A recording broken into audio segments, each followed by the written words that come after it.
नमस्ते। आज मैं गणित लाई हूँ आपके लिए। आज आप क्लास में बहुपद सीखेंगे। एक बहुपद एक अभिव्यक्ति है जिसमें चर और गुणांक शामिल होते हैं, जिसमें केवल संस्करण, घटाव, गुणन और चर के गैर नकारात्मक पूर्णांक घातांक के संचालन शामिल होते हैं। छात्र इस बहुपद का एक चर में अध्ययन करते हैं और पिछली कक्षाओं में उनकी डिग्रियों का अध्ययन करते हैं। इस क्रमश 2 और 3 डिग्री के क्वाड्री बहुपद और घन बहुपद तक बढ़ाया जाता है। यह अध्याय आपके साथ बहुपदों के शून्य और उनके उल्लेखनीय निरूपण पर भी चर्चा करता है। अपने द्विघात, घन और द्विघात बहुपद के लिए शून्य और गुणांकों के बीच संबंध सिखाता है और इस पाठ के माध्यम से आप शून्य के द्विघात, बहुपद, योग, उत्पाद और बहुउत्पाद के विभाजन एल्गोरिदम की स्वतंत्रता के बीच संबंध को समझते हैं और पूरी तरह से समझने की कोशिश करते हैं। तो मूल रूप से यह अध्याय आपको शून्य, गुणांक, बहुपद के बीच संबंध और उन्हें हल करने के बारे में बता रहा है।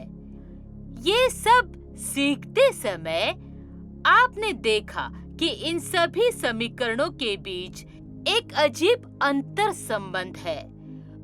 वहाँ निर्भरता इस हद तक होती है कि यदि एक चर या गुणांक बदल जाता है तो संबंध के अनुरूप पूरा समीकरण ही बदल जाता है।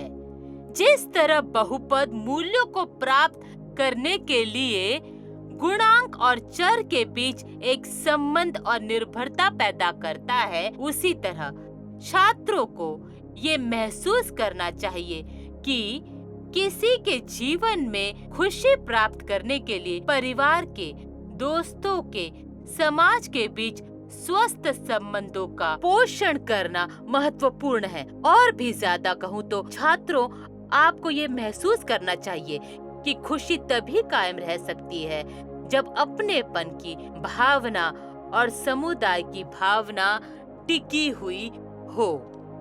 ये हमारे सभी संबंधों की अन्योन्याश्रित प्रकृति को स्वयं की भलाई पर प्रकाश डालता है। छात्र होने के नाते आपको परस्पर निर्भरता और देखभाल के महत्व का एहसास होना चाहिए।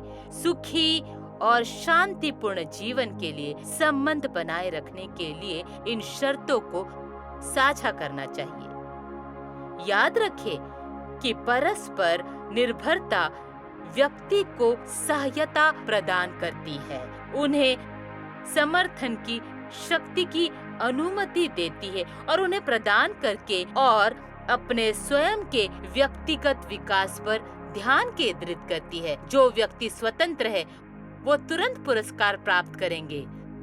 जब आप अपने आसपास के लोगों से जुड़े रहेंगे तो आप अधिक सफलता और खुशी प्राप्त करेंगे। अब दिए गए MCQs का उत्तर दें और इनाम जीतें।